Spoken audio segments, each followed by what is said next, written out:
Okay, so we're on chapter 11 of Vision for You. It starts on page 151.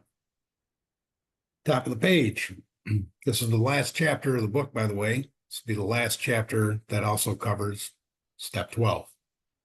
Chapters 7 through 11 are all about step 12, working with others. For most normal folks, drinking means conviviality, companionship, and colorful imagination. It means release from care, boredom, and worry. It is joyous intimacy with friends and a feeling that life is good. But not so with us in those last days of heavy drinking. The old pleasures were gone.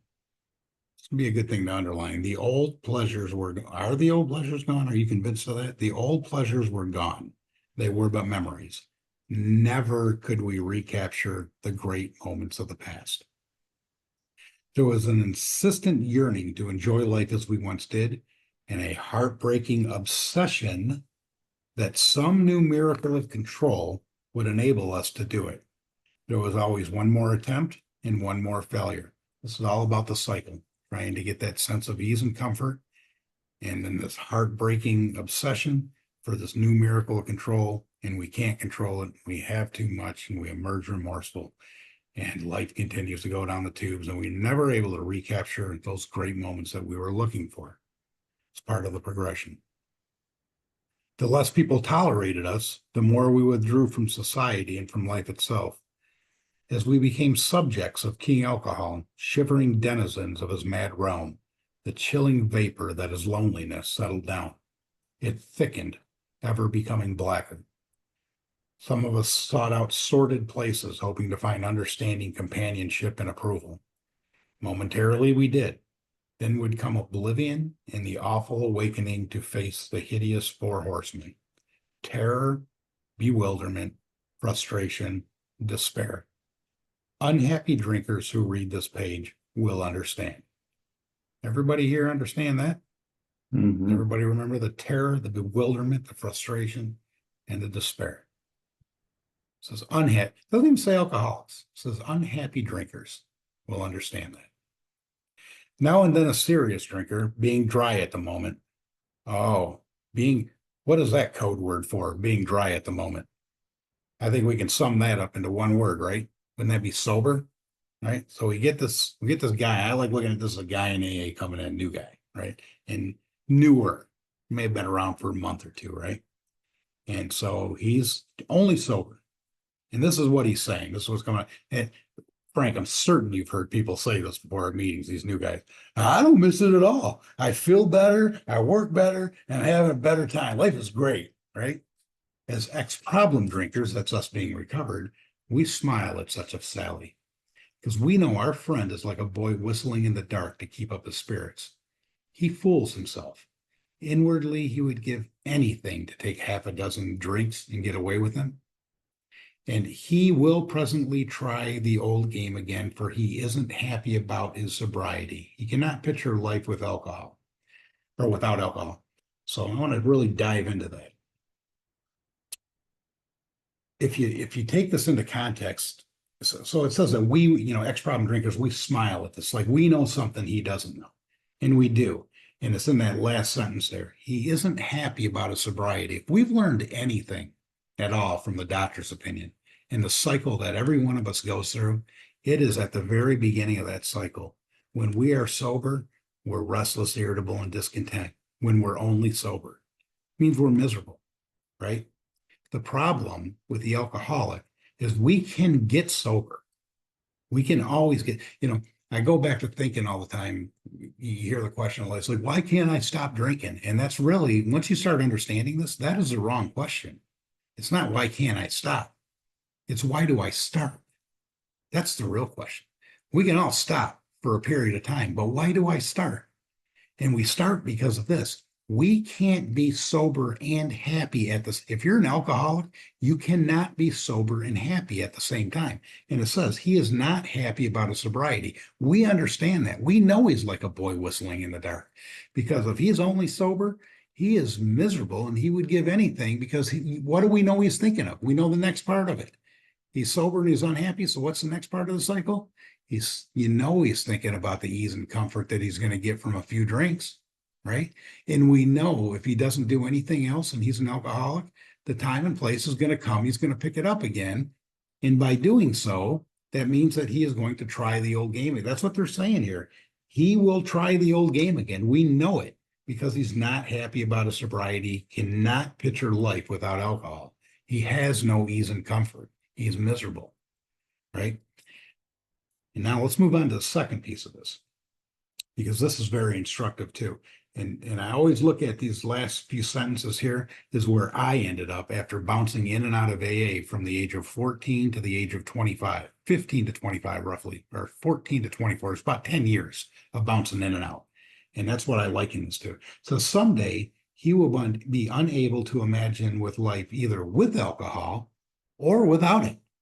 Can't imagine it either way. And then he will know loneliness such as you do. And he will be at the jumping off place and he will wish for the end. That is the darkest place I had ever been in my life. And nothing has explained it better to me than this line in this book of this bouncing in and out and in and out. And once I finally landed myself, as many of you know, with a gun to my head, right? Not, alcohol was no longer an option. I couldn't imagine life drinking again. I knew what that was going to bring. That obsession had left me.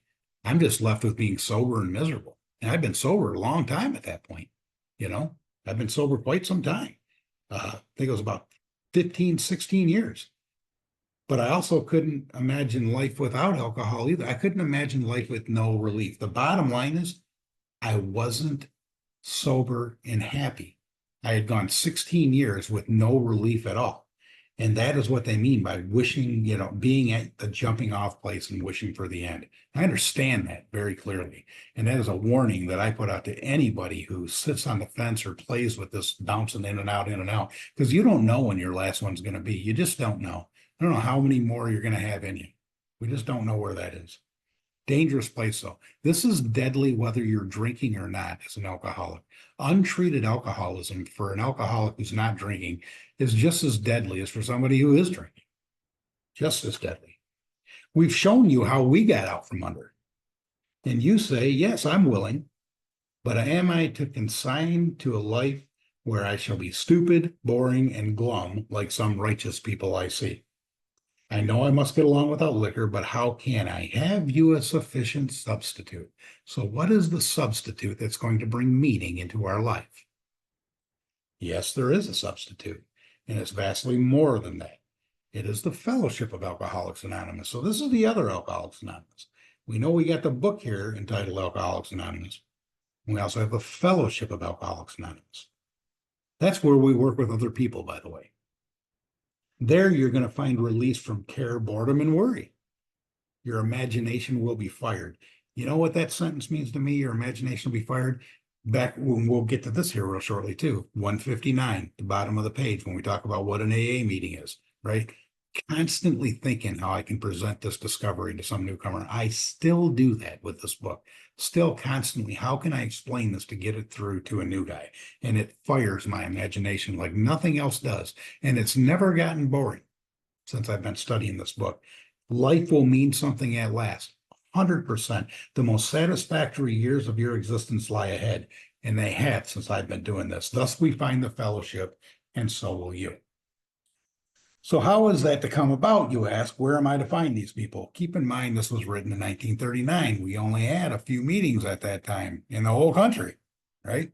This book went all over the country, so this may not apply so much today. I can guarantee you, every one of you, within the next 3 hours, if you wanted to, I'm certain that there's a meeting within a 30-minute drive from you within the next 3 hours. Constantly there are meetings everywhere, always going on. So that's where you find these people. You're going to meet these new friends in your own community. Near you, alcoholics are dying helplessly like people in a sinking ship. If you live in a large place, there are hundreds, high and low, rich and poor. These are future fellows of Alcoholics Anonymous. Among them, you will make lifelong friends. I'm going to go back and think about this again. When they're talking about this fellowship, and they're talking about, how life is going to have new meaning. What they're talking about is step 12. This is in working with other people, right? And I just mentioned, where are you going to find people to work with? Meetings. That's what they're for. At the beginning of the meeting, who's here for their first meeting? They raise their hand. There's your guy. There's a guy that's going to be bringing meaning into your life. not there for the meeting for me. I'm there to find out where that new guy is to talk to him. But back then, they didn't have that. They didn't have a bunch of meetings everywhere. So what they're saying is basically you're probably going to have to do what Bill did. If you want to find people, if you're really willing to go to any lengths, you know what they had to do? These guys had to go get a hold of hospitals. They had to talk to doctors. They had to they had to talk to ministers and find alcoholics in desperate shape to talk to them. I mean, they had to go to much further lengths to find somebody desperate than we do today, for sure. Anyhow, you will be bound to them with new and wonderful ties, for you will escape disaster together, and more importantly, you will commence shoulder to shoulder your common journey. Commence shoulder to shoulder your common journey. Then you will know what it means to give of yourself that others may survive and rediscover life.